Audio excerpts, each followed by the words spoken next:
Hey, it's Jonathan. One of the things that I've learned over the years is that a pretty significant part of our community are what I call conscious entrepreneurs. And what I mean by that is it's folks who are founders, and that could be of a business, an organization, foundation, private practice, anything like that, that have three things in common. One is that you serve a genuine need. You really solve a problem and you deliver that and get paid for it. And so solving a problem and generating real profit is important to you. The second is that what you create actually serves as a true vehicle for the expression of your strengths, your values and beliefs, and your voice. So it lets you step into your fullest potential. And the third is that there's something bigger happening here. You're part of something bigger and you're serving some bigger need. And that's what I call a conscious business. And we've created all sorts of experiences, programs, courses over the years designed to serve conscious business founders in a variety of ways. And amazing things have happened. We put pretty much everything on hiatus this year because we wanted to really deconstruct what we were doing and figure out how to bring more people together to serve them on a higher level. Because what we found is that not only do people need information and great advice and strategy and support, but there's a tremendous amount of isolation and loneliness for so many people who are in the business of founding conscious businesses. And we want to create a true community. So we've been at work at this for the better part of the year, and I'm really excited to share that we are now live with this really powerful new experience. It's called the 108, and it is a conscious business collective. And if you want to know what that's all about, if you want to figure out whether it's in any way something that would be interesting for you, then you can either just click on the link in the show notes or just head on over to goodlifeproject.com/the108. That's THE and then the number 108. Check it out. See if it feels right to you. If it does, then awesome. And if not, then thank you for listening. And I'm going to kick it over to today's guest. Thanks so much. That is the responsibility of the leader, to look after the sons and the daughters of the parents who've given us their children to help us build our companies with the same love and tenderness and care that their parents gave to them. You know, we yell at our kids, yet we care desperately about our children. You know, we have fights with our spouses, we have fights with our friends, but we would never abandon them. That's what I mean.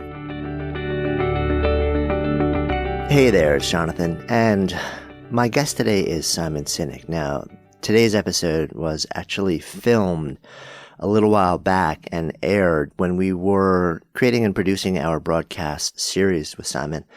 The response to that episode, it's actually been viewed more than 250,000 times at this point. It was incredibly popular, incredibly deep. And as we move into the end of this year, I always like to take the last couple of weeks of every year and bring back some of the most powerful conversations from our archives. And that's exactly what we're doing with this conversation with Simon. We go really deep into some powerful topics that were relevant at the time of the conversation and in today's world are so much more relevant and so much more deeply important to have. And again, this has been one of our most popular episodes ever when we filmed it, and I'm really excited to share it with you in audio on the podcast now. Simon is a best-selling author and speaker and has one of the top TED Talks ever. And it's something that this conversation is going to leave you inspired. It's also going to leave you deeply thinking about who you are, what matters, and the way you live your life. I'm Jonathan Fields. This is Good Life Project. Good to hanging out with you today. Thanks. And actually, I think it's kind of an interesting place to start. We were hanging out off camera before this, and we were actually in a conversation with someone else. You made a really interesting comment, which was, and I said something like, well, you know, like you've got tremendous answers because you're a brilliant person. Mm-hmm. You had a really interesting response to that. Yeah, I mean, I don't see myself that way. My goal is to understand the things that are being said to me, and my goal is to understand concepts that I'm exposed to. Mm-hmm. And I'm not so great with highly complex ideas, and so I work hard to simplify them so I understand them. You know, I learned that the hard way. I think one of the biggest lessons I learned was that I don't have to know all the answers, and I don't have to pretend that I do. And I think very often for fear of being humiliated or for the false belief that we have to sort of hold ourselves to the standard that, you know, somebody may see us as something, if you're the boss in the company or whatever, that you have to know everything, and that we pretend that we do to maintain our status. But the reality is that if you claim to understand things, then people assume you understand, and then they go on without you assuming you understood. And so I find myself becoming, much like a little kid, asking tons and tons and tons of questions just so that I can understand, and repeating it back in as simple terms as I can figure out to say, is this right? Again, then I understand it. I'm a great believer that if you speak like a scientist, then only scientists will understand you, right? But if you speak like a truck driver, then both scientists and truck drivers will understand you. Yeah. And so how can you take every concept that's brought to you and repeat it back as, like a truck driver? It's so fascinating, right? So we had in a previous conversation where I spent some time with Brene Brown. Mm-hmm. And so she's a professor, a researcher, and she brought up something to me that I wasn't entirely aware of, which is that in the world of academia, if you write in a way that's understandable to a layperson, you're essentially lionized in that world. Mm-hmm. And you're viewed as, like dumbing things down. It's almost like a bastardization of the work. You're not good enough and it's not good enough anymore, which is, to me, it's sad. Which is why there are no or very few academic rock stars. Because we don't understand them. Right. They have amazing concepts. I'm sure they could change the world if only anybody understood them. So that's the whole thing. If you're doing all this tremendous work. For each other. Right. Yeah. And I think she brought up some quote like, the average research report or the average thing that's published in a journal, professional journal is read like 8 times or something like that. And 7 of the 8 are from people to see if they're cited in it. That's funny. What's fascinating about this though is the notion that people are so terrified to ask questions to the extent that they'll actually pretend that they know. Yeah. Well, I'll tell you a funny story. It's a true story. I was challenged and you should do the same challenge. It's remarkably difficult to tell 0 lies for 48 hours. 0. Nothing. No little white lies, nothing. And it is remarkable how often we say little lies simply to avoid conflict or to avoid humiliation. You're eating something in a restaurant. It's not that good. The waiter says, "How is it?" You go, "Yeah, it's good." That was a lie. There's a little lies, And so try for 48 hours to tell 0. It doesn't mean you have to be mean. There's nowhere that it says being honest means being mean. Right. It just means telling the truth. And so I said, all right, I'll give this a try. And total coincidence, I had a meeting in Washington with the speechwriter for the Majority Whipper, I think it was something like that. And, we go into this room in the Capitol with these vaulted ceilings, and it was gorgeous, and we sit down. And the first question she asks me is, how much research have you done on the congressman? Now, on any other day, I would have gone, a little. That's what we say, to avoid humiliation. Right, yeah. Have you heard of this movie? Yeah, I think so. Yeah, it sounds vaguely familiar. Right. Yeah. Have you done any research? A little, right? But of course, I took this oath that I was going to tell no lies, not even to avoid humiliation. And so I said, none. And she said, okay, let me tell you then. And that's when I realized that when we lie to save face for ourselves, we're actually denying ourselves the opportunity to get some information. She would have not told me what I needed to know, assuming that I had researched it myself, because I told her. But by telling her none, she started from the starting point for me and explained everything to me. Now, it doesn't always go that way. Sometimes you do get humiliated, But the opportunity to learn simply by explaining or saying and willing to admit you don't know is monumentally huge. Yeah. And I think for leaders, it goes even beyond that. The worst leaders are the ones that think they have to know as much or more than the people who work with them. The best leaders are the ones who know that their employees know a hell of a lot more than they do. And are willing to admit it and express the value they have for their people. What is it though? What is it that stops us from doing it? Is it an ingrained notion that if we admit that we don't know everything, that then that's perceived as weakness? What do you think it is? It's a survival instinct, right? Our mammalian brain is the same as all mammals. And if you think about sort of a herd of gazelle, right? The ones that are on the outside are the weak ones and the old ones. Well, for good reason. It's because when the lion attacks, he's going to eat one of them, right? If they could have evolved to keep the weak ones in the middle, right? But then all the strong ones would get eaten and eventually the species would die off. It's not a good system for survival. And so we have the same fear of being ostracized or isolated or not accepted. We're desperately afraid of not feeling like we belong. And the reason is when we're on the outskirts and on the edges, we literally feel like we're being left out for the lions. And so I think very often we say things or ingratiate ourselves or posture, not because we're bad people and but we want the group to see us as valuable and worthy of being kept in and belonging and not sort of, turned away from and pushed to the sides, which is very scary for human beings, which is very scary for social animals. Yeah. It really is much more primal. Yeah, it's all primal. I mean, the human animal hasn't changed in 50,000 years. Right. The condition has, but fundamentally the surroundings have. And this whole sort of industrialization thing, living in surplus was only 10,000 years ago when we started farming. Because so for 40,000 years, we're basically, hunters and gatherers, and it's only the past 10,000. So only a fifth of our entire existence, we've had to learn to deal with this. But the human animal fundamentally hasn't changed at all. So it's all primal. We're reacting to our environment. Right. It's so funny too, because I think people look at the human animal and say, oh, we've come so far. We're fundamentally so changed. It's interesting for me also as somebody who studied marketing and influence and all these things. And, the seminal book in the world of influence was written 32 years ago now by Robert Cialdini. And people are like, oh, well, I want to see the new stuff. And you're like, all the new stuff is just riffing on that, because that was just something which kind of like put together observations about how we are and how we've been for thousands and tens of thousands. The only thing we can change is the packaging. I mean, my ideas are not new either. I mean, I don't think I've ever said anything that hasn't been said before. The concept of why is thousands of years old, having purpose, not so new, but it was presented in a way that makes those who I believe needed to hear it. It wasn't just preaching to the converted anymore. There's a change of language, and it was repackaged for the times. The concept is old. I want to go into that a little bit because it's funny. Like as we talked about, it was either this week or last week. I wrote something on my blog about who am I? A question that gets asked to me. I'm sure it gets asked to you a lot of times. Like, who am I to actually bring this thing to life? To this book, this piece of art, this company, this business, whatever it is. And like you said, there's very little that is genuinely new. There's some technology. There's some, if you get into really hardcore science and biochem and stuff like that, there's some stuff that, is truly revolutionary. There's innovation. It was produced by teams, not by individuals. But so much of what's out there, it's your voice, it's your energy, it's your lens that actually makes it hit home with somebody else. And I think the concern that a lot of people say is, well, that's not enough, but. Well, then don't buy it. Right. And then if you put it out there, if 10 people that heard this thing 100 times before and it never landed with them, hear it and it lands with them, and one of those 10 people then takes an action in their life that makes a profound difference in their life or somebody else's life because of that, that's enough. One's not enough. But I mean, that one person could then turn around and influence so many. To me, yeah. I smile when I hear you very often hear this public speakers. They stand on a stage in front of 500 people and they say, if I can help just one of you, then I've done my job.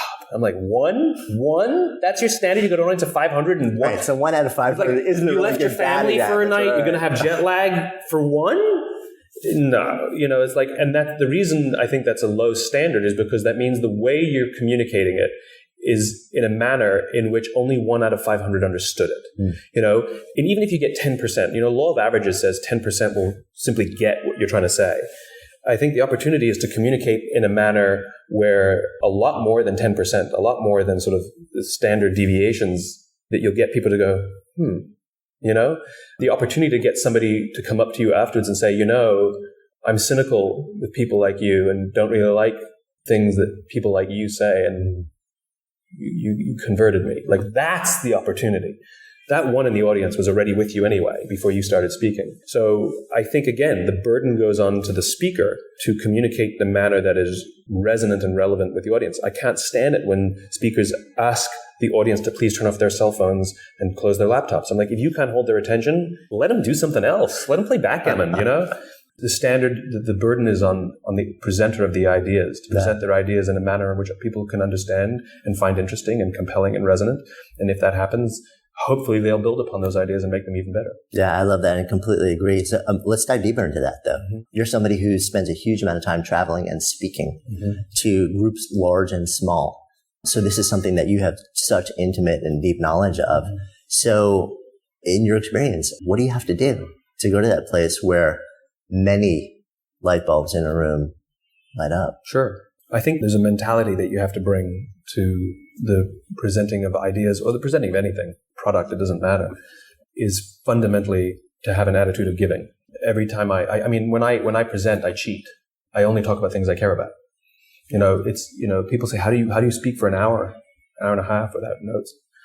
It's not hard because I care about what I'm talking about. You go out for dinner with people and they talk about their kids for 2 hours. It's like, enough with the kids already, but the reason they can talk for hours and hours and hours and hours about their kids is because they love their kids. They're passionate about their kids, and they know the stories. They remember the stories. They remember the funny little gestures. Well, if you care about something deeply, every single one of us has a weird memory for things that we're interested in. If you're interested in comic books, I promise you have a weird memory for, things that happen in that space. Right. And so I only talk about things I care about. That's cheating, right? So why is that cheating and not the norm? Well, fair enough. It's cheating because it's not the norm. Right, I guess. That's number one. And number two, I don't want anything from anybody. That's, I think, I think it's the most important thing that anybody who presents ideas has to have. And that includes speaking on a large stage as much as it does a one-on-one sales meeting, which is the strange thing is even in a sales meeting, the goal is not to want anything from them. Most people show up to want something. I want your business. I want you to follow me. I want your approval. I want you to validate me, whatever the disposition is, to put that aside and say, I'm here to give. I'm here to share. And almost every time without fail, before I present, I will literally say out loud to myself to remind myself, because I'm fallible, and I forget. I remind myself, you're here to give. And so I don't put up my Twitter handle or please follow me on Facebook because I don't want anything from anybody. I'm here to share and I'm here to give. And if they like it, that's great. I want them to take it and use it as their own. And if they don't like it, I'm okay with that too. Give me constructive feedback so that maybe I can make it clearer the next time. But it's remarkable to me how many people show up to present an idea or in a sales meeting, and what they want is the sale. I mean, it's terrible. We call them salesmen and sales managers. I mean, it's actually incorrect. That sets up the wrong standard. Go get the sale. It's very, very selfish. As opposed to go give someone an opportunity or go help someone find what they're looking for. It may or may not include our product. It may or may not include our service, but help them, And it's a profoundly trust-building mechanism, and people are very patient with mistakes. I can make a mess on a stage and people are okay with it because they know fundamentally I'm there to give. And so I can mess things up. If I were there to take and everything had to be pristine and perfect, if I screwed anything up, they'd be all over me. So if you're setting up the pitch at the end. Because you create a safe space, right? As opposed to creating an us and them, a me and you. And so I work very hard to always have that as an attitude, to show up to give. What about wanting something for them? What do you mean wanting something for them? Instead of from them, for them. Like going in with an intention or a desire to actually create something for them, or have them in some way take this experience and act on it in some way that'll benefit them moving forward. I don't know. I think it's a bit presumptuous. No. They're a room of strangers. I want things from my sister. I want things from my niece and my nephew. I want things from my parents. I want things from my close friends. But for strangers, I'd be happy if they found stuff of value. I think it's presumptuous to come and say, I want this for you. I don't even know you. You may be a horrible person who abuses your children. I want you to go to jail, So I don't know. I think it's a little presumptuous to want for strangers. It's like you see this very often on, websites. I can help you, it says. You don't know me. I can tell you what I've done for myself. I can tell you what others I've done for others, but I don't know. To want to help, I want this for you as a statement. I want to do good in the world, but I want this for you. I don't know. I find it presumptuous. Yeah. It creates a really kind of weird dynamic. I'm curious too. So let's say we're having this conversation, because I'm sure that you've had a similar conversation when you go in and talk to leaders and organizations where they're saying how can we get our salespeople to buy into this? But even the leaders probably saying, well, then how do we make money? If the whole goal of training our salespeople is let's solve and serve, and whatever comes of it, comes of it. And fundamentally, I'm here because I want to give. I want to offer value with no expectation of from. In that dynamic, as an organization, how do we survive? Where does the money come back? Does it just come back? So what does that conversation go like when you come into an organization? If you want to do things solely for money and instant success, you will find strategies to do that. Fairly confident they don't last. Even if it's 10 or 20 years, it will collapse. They're unstable systems, and the reason they're unstable systems is because the people involved don't care, right? The role of leadership is to ensure that the people inside their company feel so safe, that they're willing to sacrifice everything for each other and even the company, right? Knowing full well that the leader cares about them desperately, right? If you think about the world, right? The world is fraught with danger. If we go back to caveman times, that danger may have been, a saber-toothed tiger, the weather, lack of resources, all of these things with no conscience trying to kill you, want you dead, right? Nothing personal. And so we evolved into these social animals that realize that if we live in trusting, belonging communities where there's shared values and, shared beliefs and trust emerges, then we can coordinate and help each other and better face the dangers outside. If we don't trust each other, then it's not going to go well for anybody, right? This is the value of group living. It means we can fall asleep at night and trust that someone else will watch for danger. If I don't trust you, I'm not going to fall asleep at night. It's not very good. In modern day and age, the same thing exists. You just translate it into a business environment. So in the business environment, the outside is fraught with danger. There's the ups and downs of the economy, which are unpredictable. There's your competition that's trying to kill you. And if they're not trying to put you out of business, they definitely want to steal your business or prevent you from getting more. There's all kinds of financial pressures and other, emerging technologies that could render your product useless overnight, right? That you didn't see coming. All of these things, nothing personal, trying to destroy your survival.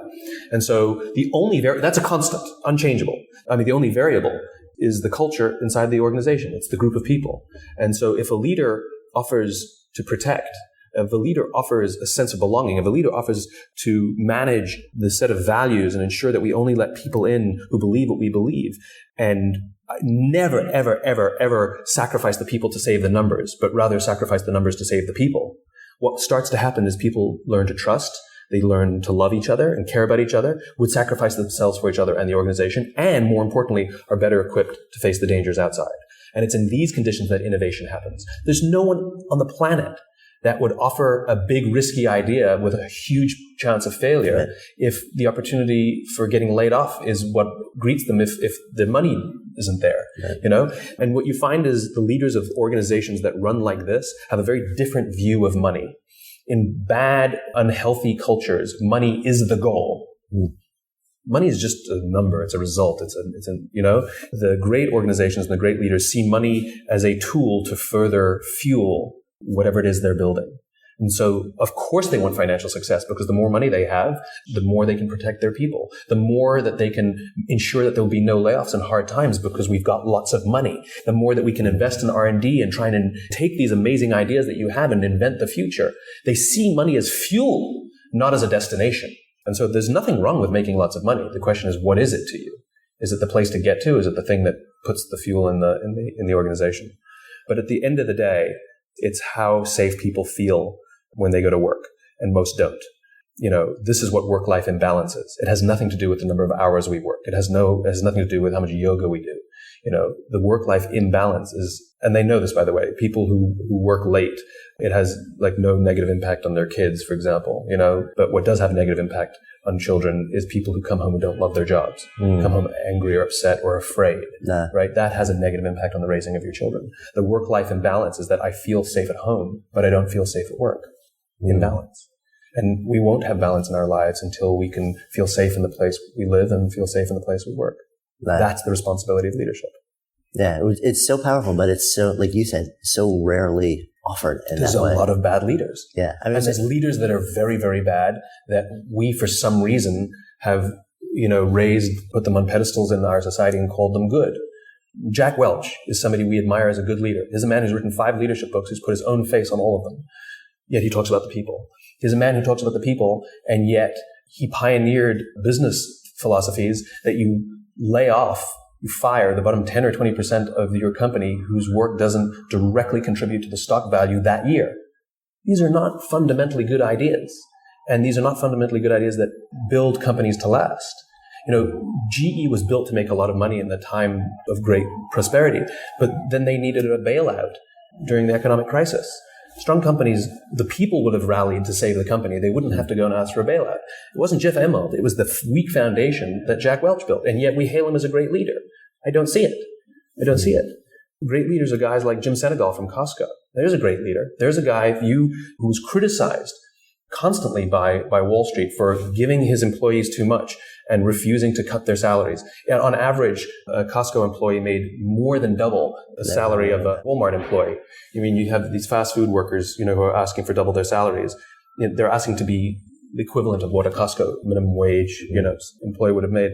And if you look at the stock value of GE versus the stock value of Costco, for example, so a company that believes in looking after people above all versus a company that believes in looking after shareholder above all and protecting the numbers above all, what you'll see is, so you can't start it at 1981 when Welch took over. You start in about 1986 when when Costco went public, right? So Jack Welch had been in December of 1985. Jack Welch had been in office about 4 years, and you look at the stock values, and GE looks like this, right?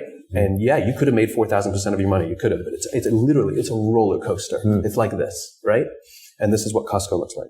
Now, if you compare their stock values today versus if you started investing in 1986 when Costco went public in both companies, today you would have made 600% on your money in GE.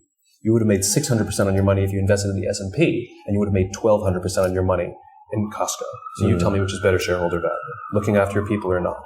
Or you can go ride a roller coaster and maybe you'll make 4,000%. I mean, it's such an incredibly powerful concept. And you talk about it in the context of business leadership. What about the context of life, of personal leadership, of the way that you actually treat family, friends, people around you? Mm-hmm. I think we innately, that's just the way that you're supposed to do it with your family. With your close friend, you create a safe space, you protect them, you do everything for each other because that's what you do with people you generally care about. But for some reason, you check that at the door when it comes to the organization or the way that the work that you do or the cultures that you build. Mm-hmm. It's a little bizarre. There's a paradox in being human, which is we are fundamentally individuals and members of groups at all times. And so people who say, no, you have to look after others first, but that's self-destructive behavior.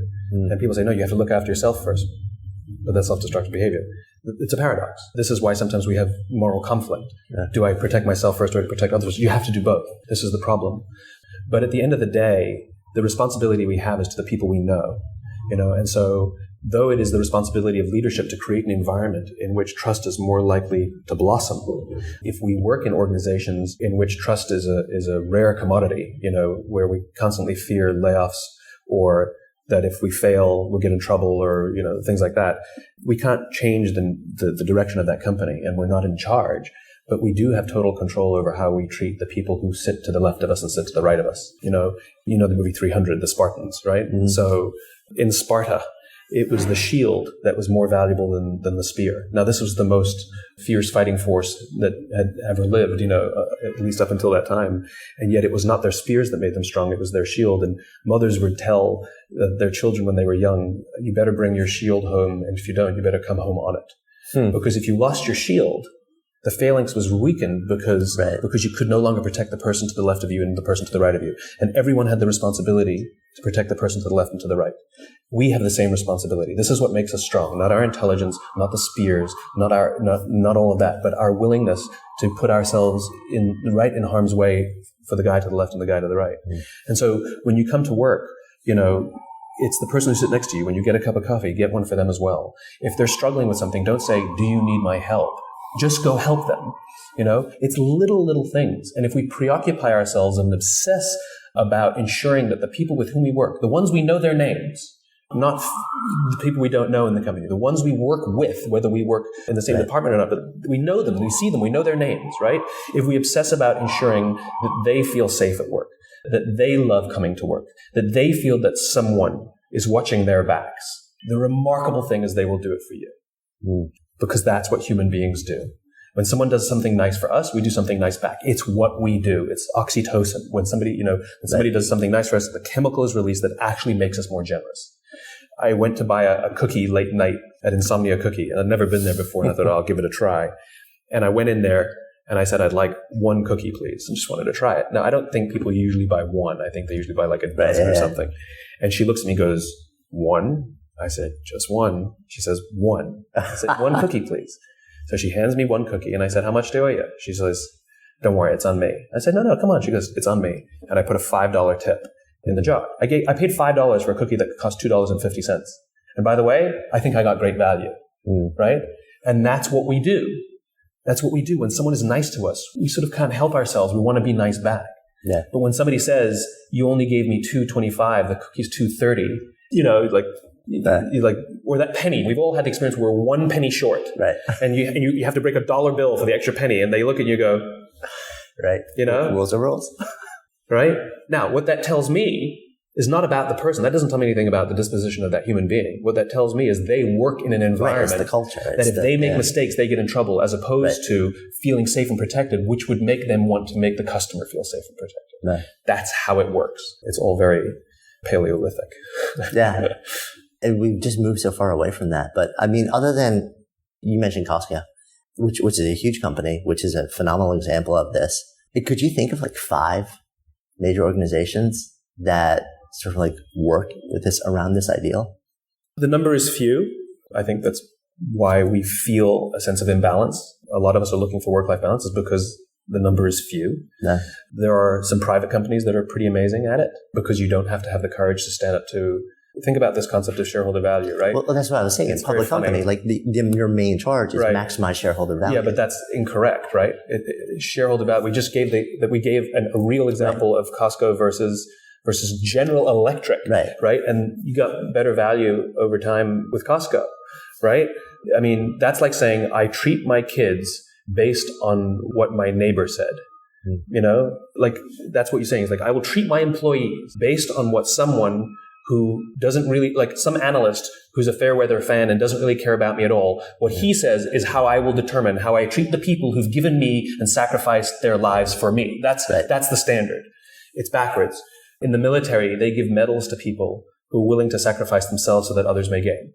In business, we give bonuses to people who are willing to sacrifice others so that we may gain. It's backwards. Yeah, I think about a conversation I had with Nancy Duarte, who runs, Duarte in Silicon Valley. And she calls her firm La Familia Duarte. And she truly looks at everybody. She's like, I'm the mama bear here. And my sole job is to care for everybody here. That is correct. And she's like, I look at the parking lot and I see those companies. And when I think about growing the company, what I think about is how can I take care of them all? How can I take everybody who's given their lives to this thing and make sure that their family's okay and they can pay their mortgage and that they're happy with what they're doing.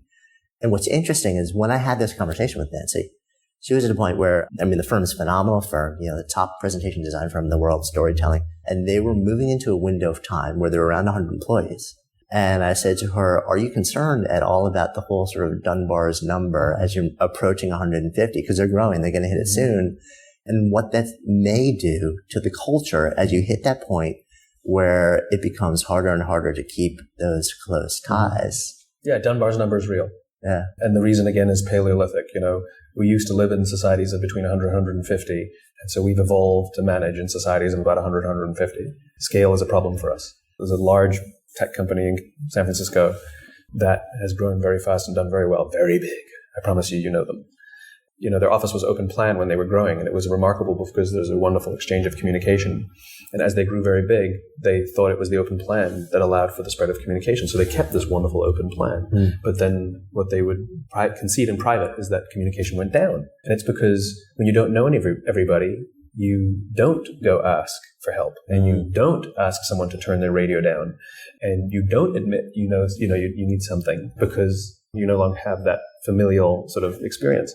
There's something to be said for keeping divisions small, maxing out at 150. And then, the story about Gore-Tex. When that company was growing, Bill Gore realized as it was growing, he would walk into the factory and he didn't know everybody. And that concerned him. And so even though on paper, it would be ridiculous to build another factory to do the same thing, even though it's hardly maxed out capacity, he did just that. He would build... Once the factory reached about 150 people, he'd build an entirely new factory to do the same thing. Right. And at the end of the day, it was much, much better because better exchange of information. People kept the machines running better. There's better sort of preventative maintenance because we were in it together. It's no longer us and them. It's no longer management and us. So there's scale is a very serious challenge for the human animal. Yeah, it's funny. I remember at one, I used to own a yoga center in Manhattan in Hell's Kitchen. It came a time where I was more and more hands off with it. We had managers who would hire different people for different jobs. And there came a time where I walked into the studio one afternoon and the person sitting by the front desk said, "Are you here for class?" Yeah. And it was a powerful moment for me. Something's wrong there. Yeah. And this wasn't even a huge organization. And this was a small local business. But what it made me aware of is how quickly that can happen if you're not really attuned to and creating that container that says, we're in this together and fundamentally and really elevating the notion of connection within it and concern for each other. It was really interesting, the example that you gave. If you see somebody next to you needs help, don't say, do you need help? Just help them. Mm-hmm. It seems so small, but that's a really big shift. Well, like pushing the open button when someone's running for the elevator. That one's a big one too. Like, we don't do that either. You know, it's like there's a lot of little things we can do for people that we don't do. You know, or very often we start with a disposition of anger or that they've done something wrong as opposed to empathy. Mm. You know, and this is up the chain of command and down the chain of command. We think our bosses are idiots and they think we're idiots. You know, as opposed to saying maybe he's having a bad day and he had a fight with his wife, or maybe she's having a problem at home with her kids. You know, you okay? Because this is not the way I know you're a lot better than what. Are you okay? Like, have empathy. There's a wonderful guy who's become a dear friend by the name of Bob Chapman, who is CEO of a company called Barry Waymiller based in St. Louis, about a $1.6 billion manufacturing company, good old-fashioned blue-collar American manufacturing. Bob had this realization about the responsibility of a CEO when he was sitting at a wedding. He was sitting in the pews with his wife, and he's watching the ceremony, and the father walks the bride down the aisle and ceremonially gives his daughter away to someone else. You know, his precious child that he's invested everything and would give his own life to see that she grows up strong and healthy. He's literally giving her away. And ceremonially, you know, and legally, very often someone will take the name of the new tribe of the person who's supposed to protect, and the husband is supposed to protect. And Bob realized that every single person in his company is someone's son and someone's daughter. Mm. And every single parent has given him their child with the expectation that he will look after them as much as they looked after their own children. That is the responsibility of the leader, to look after the sons and the daughters of the parents who've given us their children to help us build our companies with the same love and tenderness and care that their parents gave to them. That doesn't mean we can't discipline them. Of course we can. We discipline our own children. It doesn't mean it's all like, it's not about artifice. It's about, you know, we yell at our kids, yet we care desperately about our children. You know, we have fights with our spouses, we have fights with our friends, but we would never abandon them. That's what I mean. It's about the feeling of safety. It doesn't mean that, you know, it's not all, you know, rainbows and unicorns necessarily. Yeah. I mean, it's so powerful to have that awakening in a personal context and immediately be able to transfer that. Oh, this is really what I'm doing. Mm-hmm. Well, he understands that your company isn't like a family. It is a family. Right. Did he make a shift? Live together. Oh, yeah. He made the shift before. Right. Bob made the shift before and started changing the way he ran his business to profound and positive impact. And he wasn't able to articulate what was driving his mentality. He saw something in one of the companies, but it wasn't able to articulate it until he had this experience a few years later. It's amazing how moments like that can just kind of like snap you into a paradigm where maybe not change your behavior, but all of a sudden just you get why you're doing what you're doing. There's some intuitive reason where you know you have to behave in a certain way, and you know something has to happen where you can't quite key in on what exactly, why, like then a moment like that just makes it all clear. Goes back to the beginning of our conversation, right? Which is for you to have that gut feeling that this is the right thing to do is not sufficient. It's good. Don't get me wrong. It's good. But it's the moment at which you can communicate that reason why you made that shift in terms clear enough for other people to understand. And even if those terms aren't description, but their story, like Bob tells the story of when he was at the wedding. And we can understand that through his story because that story helped him explain, right? But until we find that mechanism, whether it's a model or a tale or a personal experience that helps other people understand that shift that we've gone through, then it's not scalable.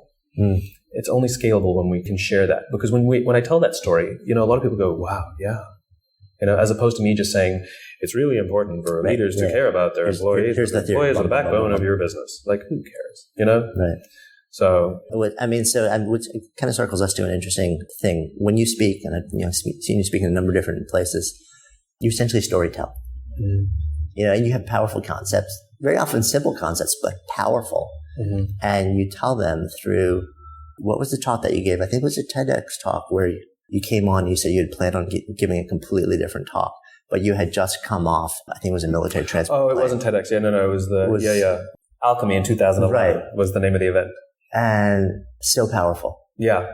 And clearly you had just come out of a really deeply personal experience. Yeah. I tell that story as often as I can, as often as others, opportunities provide, so that I don't forget the lesson. I actually remember going through the experience. Can you share something? Yeah, really quickly. I had the opportunity to visit Afghanistan with the United States Air Force in August of 2011, and everything went wrong. I wasn't supposed to be there for a long time. The goal was for me I do a lot of work with the Air Force, and the general in charge at the time said, you hear about us, you meet us back home, but I would very much like for you to go and witness our men and women performing their duty so you can really understand. Would you be willing to go? So I said yes. And I didn't tell my family because I didn't want them to worry. It's not like I can call them and say, hey, everything's fine. I would have been incommunicado. So I told them I was going away with the Air Force. True. I told them I was going to Germany. True. Told them I was going to be on a lot of planes and I would be out of touch for a while. True. I just didn't tell them what was going on to Afghanistan. The goal was to be in country for up to 30 hours to try and get on an airdrop mission while we were there and then come home. We took a C-5 big cargo plane to Germany. We caught another plane, KC-135, into Bagram. We landed in Bagram, and 10 minutes after we landed, the base came under rocket attack. I mean, you hear it come in, like, right? The big doors open. We were still on the plane, and all the sirens are blaring and put on your vests and everything. And strange calm. I wasn't freaked out strangely. I don't know why. Probably because everybody else around me was calm. I found out later, only recently, that there were actually 3 rockets that hit that night, and they hit 100 yards off our nose. Wow. Glad I didn't know that. Anyway, we finally got the all clear. We went to our housing, and we found out that there was an airdrop leaving very early the next morning. Great. So we got 2.5, 3 hours of sleep, went on this airdrop. Amazing experience. Flew out about an hour and a half down to 2,000 feet, and then watched the back of the plane open as we supplied an Army forward operating base with supplies. It was an incredible experience. Came back. Now the goal is to leave the country. It's always at the discretion of available flights and if the pilot lets us on. We found a flight that was leaving for Germany. It was an outbound aeromedical carrying wounded warriors out of theater. And there was me and my 2 escorts. There were 3 seats on the plane. So great. And we waited and waited and waited and waited and waited and waited. There's a lot of waiting. Finally, we were on the plane, literally 5 minutes from leaving. And the pilot came on and said, I need to bump you guys. We need more room for stretchers. And if there's ever a good reason to get bumped, that's it. Okay, so we got off the plane and went to look for another one. And we find out there's no other flights leaving until Tuesday. It's only Saturday. And so I'm now stuck in Afghanistan for 4 days. I have no reason to be there. I have no purpose. I have no job. We're stuck I can't call my family and say I'm going to be home late. And I remember feeling every fiber of my being just drop. I remember my stomach dropping, just everything. I became depressed. I became preoccupied with my safety, my comfort, my happiness, and I didn't care who had to go out of their way to get it for me. I remember being totally aware of it. I mean, one of the public affairs officers said, we can get you on a flight to Kyrgyzstan, but you don't have the right visas, to which I said, you get me on that plane. I don't talk to people that way, I became that boss who didn't care how he treated us as long as he got what he wanted. That was me now. We went back to our room. One of the officers said, I'm going to go see if I can get us on another plane. The other one said, I'm going to the gym. And they left me in there, and my eyes were closed because I was exhausted, and they thought I was sleeping, which I wasn't. They turned off the light and they left. And I couldn't relax. My mind was racing. And I became paranoid. I was convinced there was going to be another rocket attack, and I was convinced it was going to land wherever I was. I was convinced. I was convinced of it. And it was at that moment that I realized that this is what it's like to be in a dead-end job, where you have no sense of purpose for being there, and you confuse the high times and the big wins with being happy. I had an amazing experience that day, but I didn't want to wake up and do it again, and we confuse happy moments with fulfillment. And so I lay there depressed and paranoid and scared and regretful and hated it, didn't want to be there. And I gave up. After trying to come up with all sorts of mechanisms to help me be happy, I failed. I literally gave up and said, I'm stuck here. If I'm going to be stuck here, I might as well make myself useful. I'll volunteer to speak if they want me to. I'll go and meet some of the people that I've met again and go up to them and ask them if I can carry boxes, sweep floors. I didn't care how menial the labor. I just wanted to serve those who served others.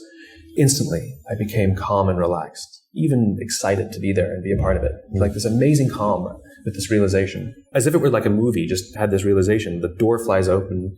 It's Major Throckmorton. He says, I found a flight. It's been redirected, but we've got to go now. Where's Matt? Matt was at the gym. So we ran to the gym. We got him off his treadmill. No time to shower. Put his uniform back on. We grabbed our stuff. We ran out to the plane. And the time we got out there, we could see the plane sitting out on the runway, out on the tarmac. And as soon as we got out there, security cordon comes down. We're not allowed out because there's a fallen soldier ceremony happening somewhere on the base. And out of respect, everything stops while they have the fallen soldier ceremony. Finally, the cordon goes up and we go out to the plane. What I haven't told you is the reason this flight was redirected is because we would be carrying home a soldier for whom they just had the ceremony. And so we were the only 3 passengers aboard this empty plane with one flag-draped casket in the middle. We stood in a line as the army brought their fallen comrade on board. They lay down the casket. They did a slow 8-count salute, turned off, marched away. We watched them walk out of sight, crying and hugging each other. And then our crew got to work strapping down the casket. And for 9.5 hours, this was our flight, 9.5 hours, I sat there with this casket right here. It's an overnight flight. Once we're in the air, we all sort of staked out a piece of real estate in the plane to get some sleep. And every time I opened my eyes, I was greeted with this sight of this flag-draped casket. And it was the greatest honor of my life. To bring home someone who knows a lot more about sacrifice and service than I will ever. It was the greatest honor. Our final flight home was on an aeromedical mission where we brought home 37 wounded soldiers and Marines. And one of them was in what they call CCAT, which is critical care, a Marine whose buddy had stepped on an IED and was killed, and he took shrapnel, 2 broken legs, 2 broken arms, shrapnel in the chest, punctured eyeball, broken eye socket. And he was kept in an artificial coma at the back of the plane. And this team of doctors looking after him. And I went over and it was uncomfortable because I've never seen a body that broken. And I went to talk to the docs who were looking after him. And they were amazing. They explained his injuries to me. And more importantly, they explained all the new technologies that were being developed to help trauma care from these cases that is filtering its way back into our civilian hospitals. So even here, they're still giving back to us. What remarkable human beings. And I asked him what I thought was an odd question, having just had the experience I had the day before. I said to him, he was a reservist who works at an ER in Austin, I think it was. And I asked him, I said, you're a good person. You work in an ER. You help people every day of your life. This is your job. Do you have a different sense of fulfillment here than you do back home? And he says to me, it's no comparison. No comparison. He said 90 to 95% of the people who come into the ER at home are either drunks or idiots. He says there's not a single drunk or idiot here. The sense of fulfillment I have here is vastly greater. And this is what I learned fulfillment is. Fulfillment is the opportunity to serve those who serve others. That's what it is. If our bosses and our leaders serve us, we will serve them. It would be our honor. If we look after each other, others will look after us, and it would be their honor just as it would be ours to look after them. And this is what service is.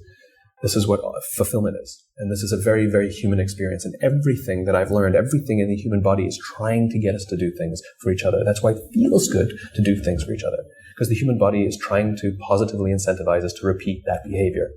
Because it's good for the species, So that was a profound experience. And like I said, I try and tell that story often so that I don't forget the lesson. Because I made some significant changes in the way I do business to avoid working with people who don't believe in the concept of giving to others.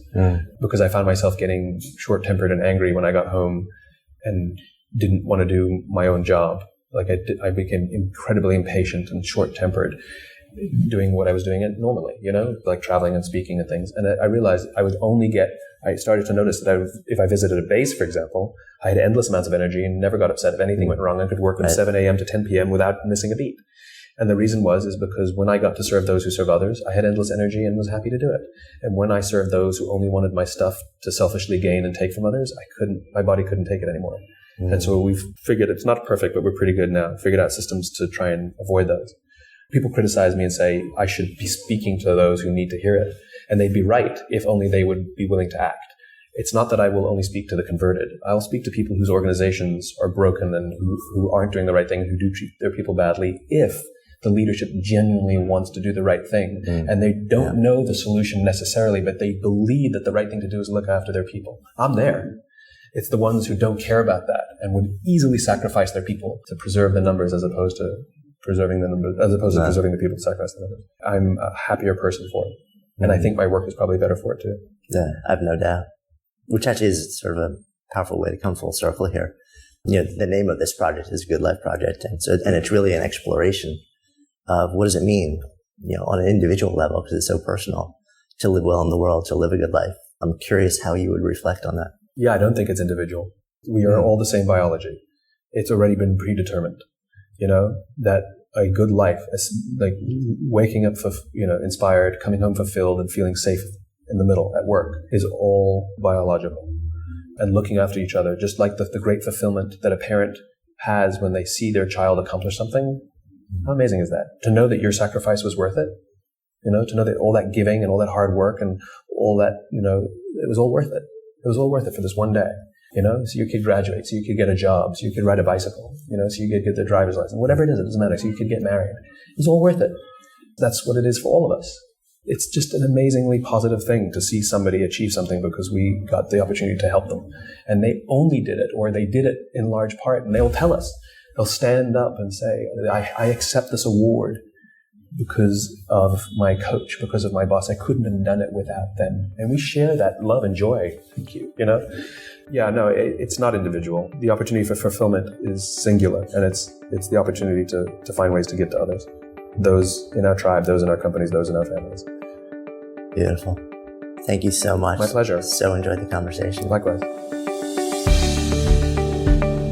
Hey, thanks so much for listening. We love sharing real, unscripted conversations and ideas that matter. And if you enjoy that too, and if you enjoy what we're up to, I'd be so grateful if you would take just a few seconds and rate and review the podcast. It really helps us get the word out. And you can actually do that now right from the podcast app on your phone. If you have an iPhone, you just click on the reviews tab and take a few seconds and jam over there.